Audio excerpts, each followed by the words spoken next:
Hey everybody, welcome to a short video that I'm doing. I want to kind of key you in on something that I have noticed recently. Um, I just finished reading a book that I want to share with the rest of you.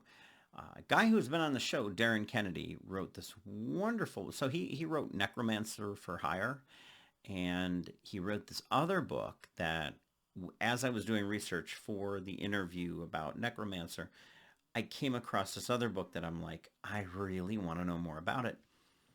The Moussorgsky Riddle. Just finished reading it. I am typing up my Amazon review now so I can get it out there. It was a great book. I mean, it's phenomenal. So let me paint you a picture. Okay. Psychic Mia that's her first name, Mia. She's hired to work with the family, the Faircloth family, to try and determine what's wrong with Anthony. Well, Anthony has some autistic issues. There's some hints that there may be some other things going on, but he's sort of trapped in his own mind.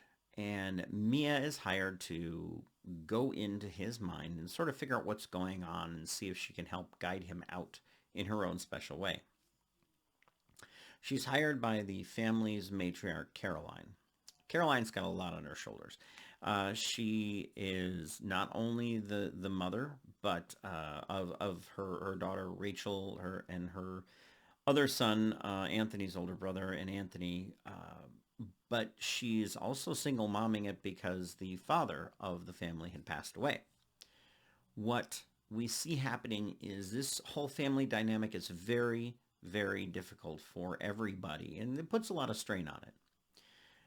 Okay, so Mia goes into Anthony's mind, and what she finds is astounding. She finds out that the boy has basically constructed uh, a hallway in his mind, and on either side of the hallway is the fabled images that Mussorgsky uh, drew off of for his pictures at an exhibition.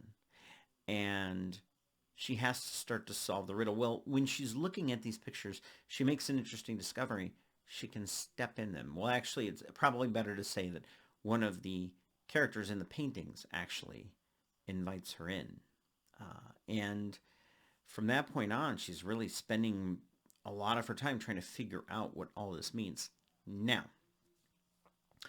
she doesn't just go in to the picture to try and solve the riddles. What she's doing is she has to kind of go back and forth and negotiate both of these different worlds and try to piece things together. Well, what she discovers is that the characters that are represented in the paintings are actually analogs for characters in real life.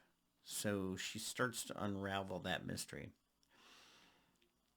That was the only real hang up I had on the book, is that halfway through I figured out who the witch was, but I also read a lot of mystery. So I pick up on a lot of clues as I tend to read, so I did actually figure it out earlier on that, well, I'm not going to spell that. The story itself is brilliantly written because you think about what Darin has to do. He actually has to straddle both worlds. He has to write characters that exist in not only the exhibition, but he also has to write characters that exist in the real world.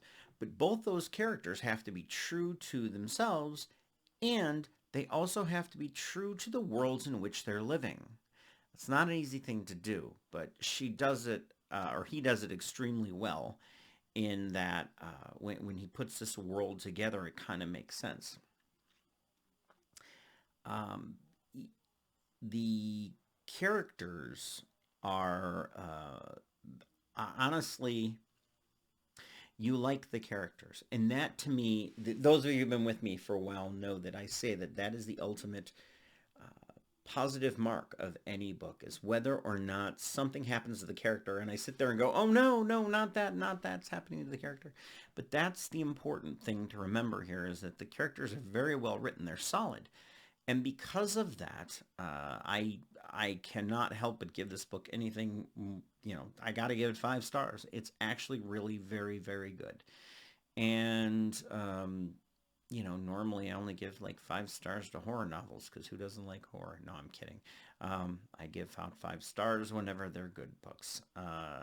So truly, the Moussorgsky Riddle is well worth going out and finding it. You can find it on Amazon. Download the thing, and take a good read. You're going to be very very happy that you did.